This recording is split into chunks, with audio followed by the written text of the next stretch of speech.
Welcome to another episode of Week in One, where we take a look at the week's top stories. I'm Masahora Hlacha. A Johannesburg family is in mourning after a 19-year-old pupil was stabbed to death outside Mondio High School on Wednesday. 3 suspects, including a 13-year-old, have been arrested. ENCA's Lindokuhle Xulu has the story.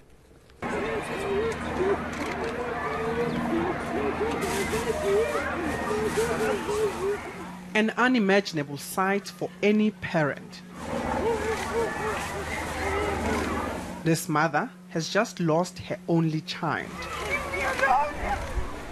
Grade 11 pupil Kulani Matebula was on his way to school when he was attacked and stabbed here several times. His school principal found him lying on the ground, bleeding to death. He didn't say anything. I could feel his pulse and his eyes were still open, and I could see that he was, still alive, but I could see that he was going. But he didn't respond to me. It's left this family broken.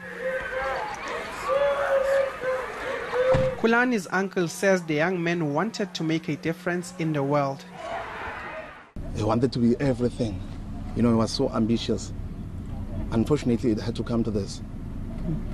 It's a very sad day for our family.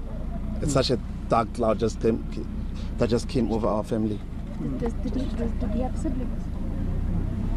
Did he have siblings? Young brothers and sisters? No.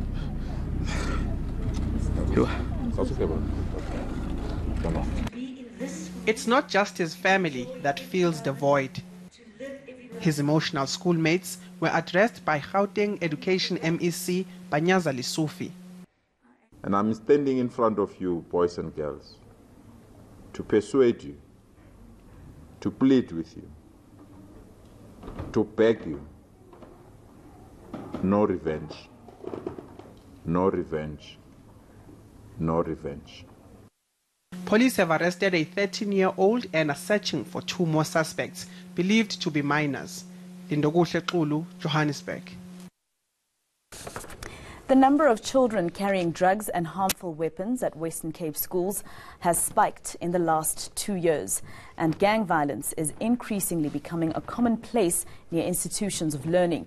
56 children were found carrying weapons in 2017 and 78 in 2018, forcing authorities to beef up security in and around schools. ENCA's Atim Tongana has more.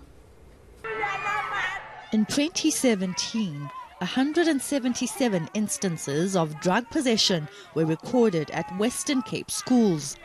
That figure rose to 194 last year and has already escalated by 20% this year. The Western Cape Education Department has installed electronic access and alarm systems to stem the gang violence happening in and around schools. But pupils are evading these interventions. We try from the enforcement point of view doing search and seizures from time to time. We obviously do them on a surprise basis so people can't prepare for them.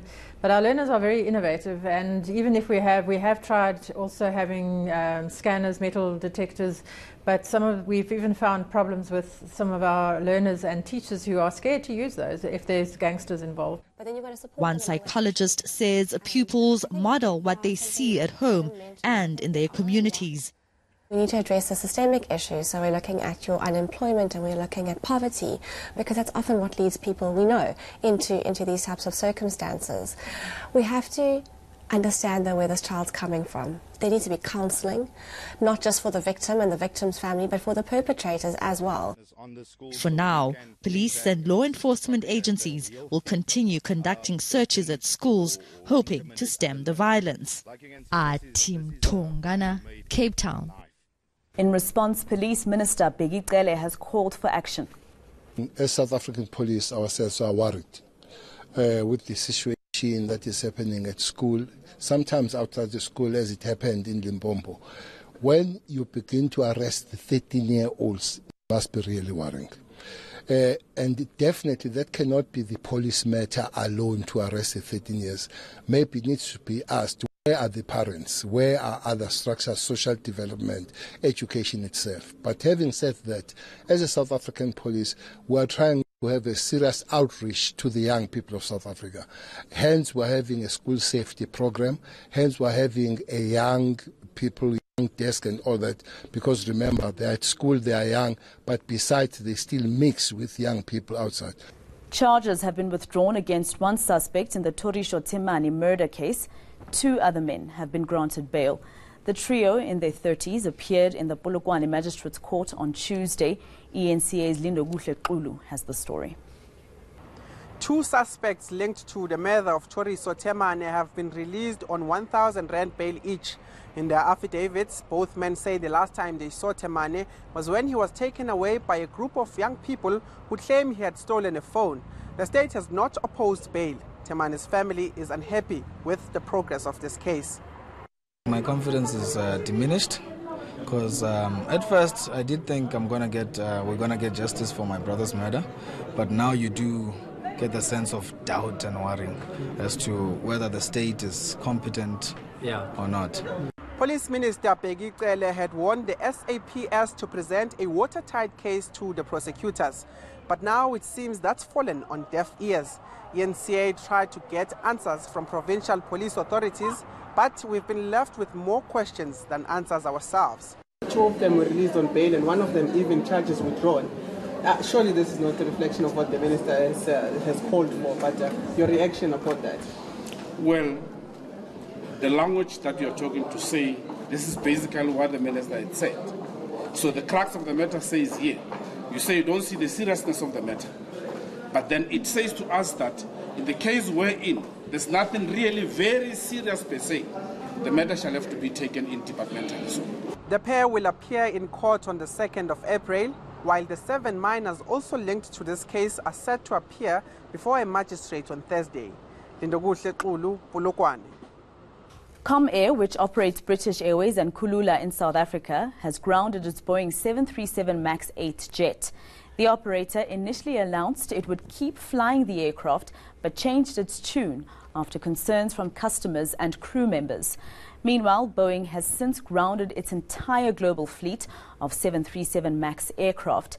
That's after investigators uncovered new evidence at the scene of last Sunday's fatal Ethiopian Airlines crash that killed all 157 people on board. ENCA's Aviwe Mtila has more. Aircraft manufacturer Boeing faces heavy scrutiny over the safety of its 737 MAX 8 jet as Ethiopian Airlines joined carriers in China and Cayman Island in grounding the planes. This after an Ethiopian Airlines plane crashed on Sunday, killing all 157 people on board. Ethiopian Airlines has confirmed that the black box and the cockpit voice recorder had both been received from the wreckage. This means the cause of the crash could soon be determined. Back home, the South African Civil Aviation Authority has confirmed that there are 2 registered models of the aircraft in question. One is currently operational. Initially, Comair issued a statement saying it would continue flying its Boeing 737 MAX 8 aircraft, but now it's flying in a different direction, well, so to speak anyway. The company says the safety of its customers and crew remains a priority. Comair says it cannot speculate on the cause of the accident until a full investigation has been conducted. This is the second fatal crash in 5 months involving the same aircraft. It makes sense for airlines to ground their 737 MAXs until they know exactly what the case is. But it also needs to be pointed out that proper training systems have been put in place to allow for this possible aberration in the autopilot's trim system. Pilots are trained how to deal with it. In a statement released on Sunday, the manufacturers of the aircraft said they'd send a team to provide assistance at the crash scene. Aviwe Mtila, Johannesburg.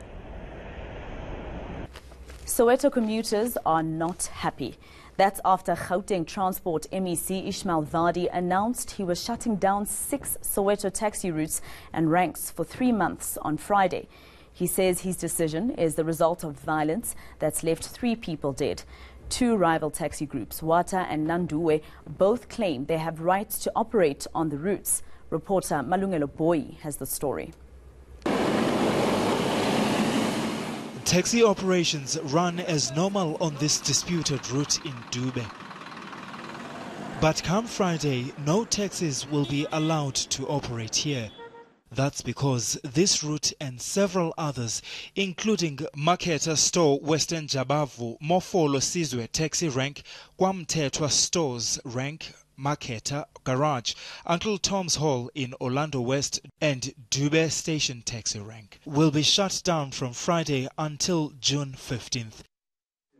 Transport MEC Ishmael Vadi says his priority is the safety of commuters.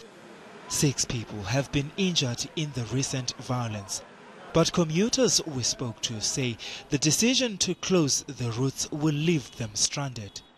No, I feel like it's very inconsiderate because us normal people, we have no other means of transportation. So if they close the road, they have no consideration about how we're going to get to work. I have to go to school and I'm writing on Friday, so it's a bit stressful. I don't know what I'm going to do and how I'm going to go get to school. I'm not prepared to use a bus. Why? Because of if I go with a bus, I often come here at work late. Like for example, if I take a Rava, I take 3 buses to go to the station. In a taxi, I take only 1 taxi to get to work. So for me to come to work with a taxi, it's the simplest route for me. Both Wata and Nandue have been locked in a meeting called by their mother body, the National Taxi Alliance. It's unclear whether they will challenge the decision in court or not. The government says those who don't abide by the route closures will either be jailed for 6 months or fined 25,000 rand. Malungelo Boy, Dube, Soweto. Hundreds of people displaced after heavy rains and flooding in parts of KwaZulu-Natal. Details shortly.